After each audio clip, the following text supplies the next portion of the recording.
E o que a gente está vendo é o seguinte: o governo Lula quer manter as saidinhas e está querendo apenas ganhar tempo com essa negociação em que ele propôs manter o veto do ex-presidente Jair Bolsonaro ao crime de fake news previsto na Lei de Segurança Nacional, em troca de o Congresso não derrubar o veto do Lula à lei que acabou com as saidinhas. Gente, é um pouco confuso, mas a situação é a seguinte: existem dois vetos que foram feitos. O presidente Bolsonaro vetou um crime de fake news, e aí o governo agora se propôs até manter o veto que o Bolsonaro fez a esse crime de fake news, mas contanto que o Congresso mantenha o veto que o Lula fez contra o fim das saidinhas. Ou seja, Lula quer manter as saidinhas. Lula, na prática, está dizendo o seguinte: olha, tudo bem, não vamos deixar o crime de fake news existir, mas se vocês permitirem que a saidinha dos presos continue existindo. E a oposição, é claro, não aceitou essa proposta porque ela sabe muito bem que tem os votos de apoio popular para fazer as duas coisas: manter o voto do Bolsonaro e manter a alteração da lei que acabou com as saidinhas. A sociedade brasileira já provou várias vezes que não concorda com as saidinhas e nem com a criação de um novo crime para regular fake news, para criminalizar fake news, que hoje não é crime no Brasil. A não ser numa hipótese muito excepcional eleitoral, fake news hoje não é crime. Aliás, não é crime nas democracias ao redor do mundo.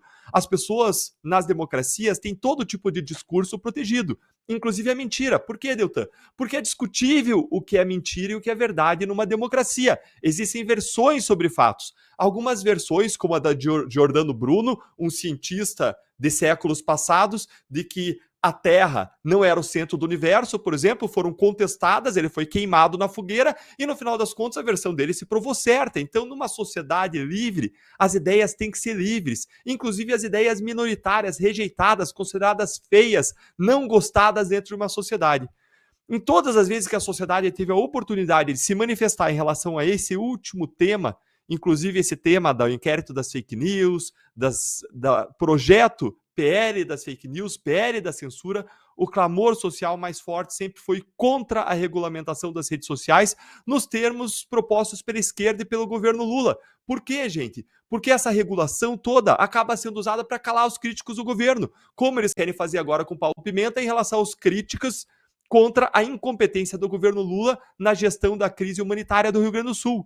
Além disso, a opinião pública é contra a restrição ainda maior da nossa liberdade de expressão, não só por meio desses inquéritos absurdos das fake news, mas também por meio de uma regulação no parlamento. E isso ficou muito claro na rejeição do projeto das fake news do ano passado.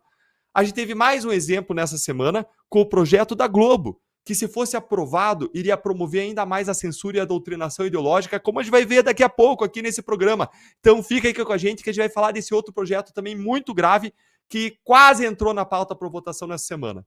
E a sociedade não aguenta mais ver casos de cidadãos inocentes morrendo nas mãos de bandidos por conta das saidinhas, como aconteceu no caso do sargento Roger Dias. Mas eu quero destacar ainda alguns pontos dessa notícia que saiu sobre essa negociação do Lula, essa abertura, essa proposta que ele fez para o Congresso, porque essa negociação mostra muito bem o que é o governo Lula de verdade.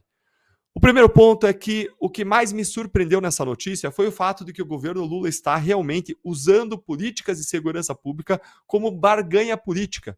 De um lado, eles prometem para a oposição não criar um novo crime de fake news para conseguir, de outro lado, a manutenção das saidinhas, gente.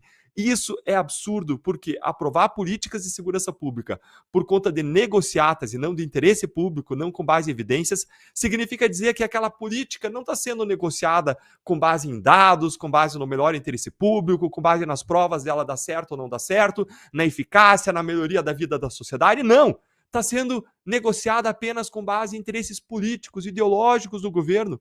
E nós sabemos já por meio de dados que as saidinhas não atendem ao melhor interesse público. E o governo Lula quer manter esse benefício apenas por questões ideológicas e eleitoreiras. Primeiro, de bandidolatria, de ver o criminoso como uma vítima da sociedade, que não merece punição, afinal de contas, ele seria produto do ambiente, não senhor do seu destino na visão da esquerda. Agora, além disso, por razões eleitoreiras, porque esse tratamento mais brando traz votos de pessoas relacionadas a criminosos e de próprios criminosos que ainda não perderam seus direitos políticos e seus familiares ao redor. Lula agrada uma quantidade grande de pessoas que estão na situação ainda de crime, de punição por crime ou de práticas de crime, infelizmente, na nossa sociedade, com esse tipo de política do tipo mão na cabeça, alisando a cabeça dos bandidos do Brasil. Uma outra coisa importante, as taxas de reincidência criminal no Brasil são muito altas. Um relatório do Departamento Penitenciário Nacional mostrou que a taxa de reincidência média dos criminosos, depois que eles saem da cadeia, é de 23% no primeiro ano e 42% em até 5 anos. Isso são números oficiais das pessoas que são pegas, presas depois. Fora os caras que cometem crime e nunca são pegos.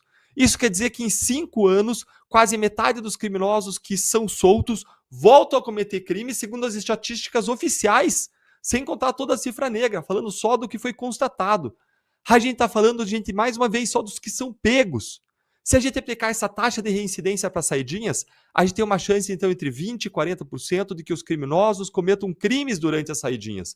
E isso falando, mais uma vez, só da estatística oficial. E esse é um risco enorme que simplesmente a gente não pode correr, já que priorizaria vantagens dos criminosos, nem direito dos criminosos, vantagens dos criminosos em prejuízo dos direitos dos cidadãos inocentes que cumprem a lei, em prejuízo da sociedade, de você, de mim, das nossas famílias.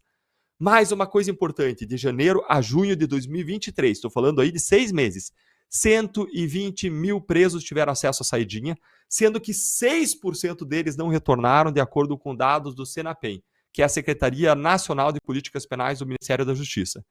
Gente, isso dá cerca de 7.600 presos que não retornaram, que fugiram, usaram da saidinha para fugir. E quem foge, não foge para ficar de bem com a justiça, foge para continuar praticando crime. A gente está falando de muita gente. Agora imagine que metade desses criminosos voltem a cometer crimes uma vez por semana. Afinal de contas, esses criminosos vão usar crimes como modo de vida, como normalmente acontece nos crimes patrimoniais. Vão praticar aí um furto, um roubo, um latrocínio por semana. O impacto negativo na nossa sociedade seria, por ano, de mais 200 mil crimes, numa sociedade que já sofre com homicídios, com furtos, com roubos, com estupros, com tráfico de drogas. O impacto é gigantesco. E a gente está olhando só para aqueles que não retornaram em 6 meses. Amplie isso aí para 2 anos, tá? 2 anos, as pessoas que não retornaram vão dizer que só esse percentual que não retorna passe a praticar um crime por semana, tá? Isso vai gerar 800 mil crimes a mais por ano. Numa sociedade já que não aguenta mais tanto crime, tanto criminoso, passar a mão na cabeça de bandido. É por conta desses dados e das famílias que perderam seus parentes para criminosos de saidinha, como aconteceu com a viúva do sargento Roger Dias e a sua pequena bebê lá em Minas Gerais, que a oposição ao governo não vai aceitar essa barganha diabólica proposta pelo governo Lula. O fim das saidinhas é inegociável. A sociedade não quer mais passar a mão na cabeça de bandidos. Além disso, acabar com a censura é igualmente inegociável. A luta contra a mordaça vai ser feita no Congresso, com a sociedade apoiando os parlamentares de oposição que se levantarem contra os projetos de lei que querem aumentar a censura e a mordaça no Brasil. Mas a oposição não vai trocar as vidas que serão salvas com o fim das saidinhas em troca disso.